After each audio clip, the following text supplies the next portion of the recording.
Hello' ছাত্ৰ-ছাত্ৰীসকল, যিসকলে 2026ত matric exam দিবা সেইসকলৰ বাবে দুটা গুৰুত্বপূৰ্ণ আপডেট লৈ আহিছোঁ আৰু তোমালোকে ভিডিঅ'টো স্কিপ নকৰি শেষ পৰ্যন্ত ভিডিঅ'টো চাবা।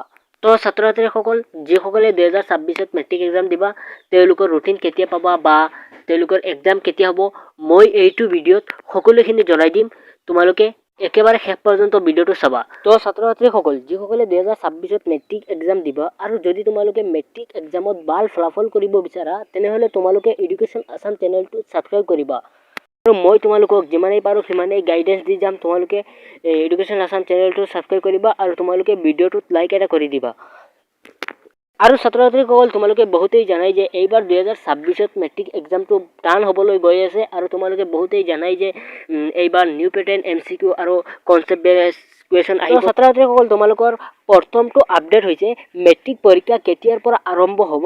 যদি তোমালোকে চোৱা, আগৰ যিসকলে 2024ত মেট্ৰিক এক্সাম দিছে সেইসকলৰ যদি ৰুটিনখন চোৱা তেনেহ'লে তোমালোকে দেখিবা ফেব্ৰুৱাৰীৰ 15 তাৰিখত তেওঁলোকৰ মেট্ৰিক পৰীক্ষা আৰম্ভ হৈছে। ছাত্ৰ-ছাত্ৰীসকল, তোমালোকৰো মেট্ৰিক পৰীক্ষা ফেব্ৰুৱাৰীৰ 10 to 15 তাৰিখৰ ভিতৰতেই তোমালোকৰ আৰম্ভ হ'ব।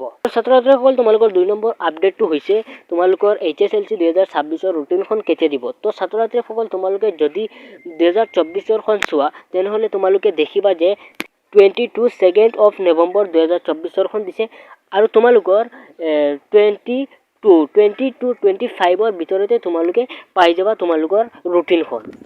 তো ছাত্ৰ-ছাত্ৰীসকল, তোমালোকৰ কাৰণে এই দুটা গুৰুত্বপূৰ্ণ আপডেট আছিলে। আশা কৰোঁ মই তোমালোকৰ এই দুটা আপডেট বহুত গুৰুত্বপূৰ্ণ আপডেট।